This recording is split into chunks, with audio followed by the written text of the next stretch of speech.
Physique assessment using surface anthropometry. Associate Professor Gary Slater. Triceps Skinfold landmarking. So we use a metacromiale radiale landmark to be able to identify our bicep and our triceps skinfold sites. To be able to transfer that landmark anteriorly and posteriorly, we use a tape measure. We're effectively using our girth technique to be able to help to achieve that. The crossover point on the tape goes directly over that midpoint.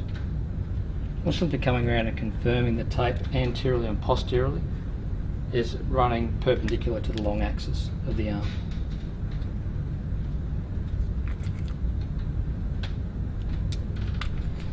We now have the basis from which to be able to identify our tricep and our bicep skinfold sites.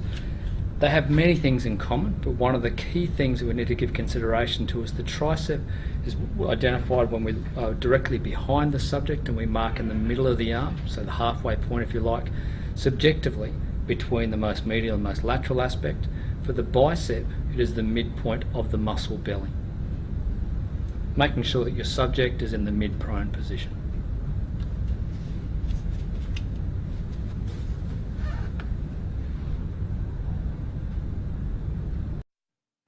Triceps skinfold measurement. So again, from a technical perspective, making sure our finger and thumb are equidistant from the vertical landmark and the bottom of our finger and thumb are perfectly aligned with the horizontal. We're then coming down a centimetre and applying the top of the calipers. There's always got to be that centimetre of skin between the bottom of my finger and thumb and the top of the calipers. We apply the calipers at a depth of around about the middle of your fingernail. Why do we do that? Well, that's the part of the skinfold which is most likely to be parallel because that's where all the pressure's coming through. We apply the calipers after we apply the calipers with full pressure for 2 seconds. Now, even if that dial is moving after 2 seconds, that's when you read it.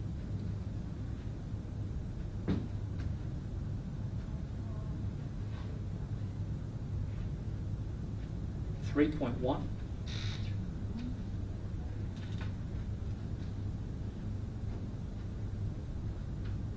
3.6. You can see I'm moving my head to the caliper face rather than moving the caliper face to my head.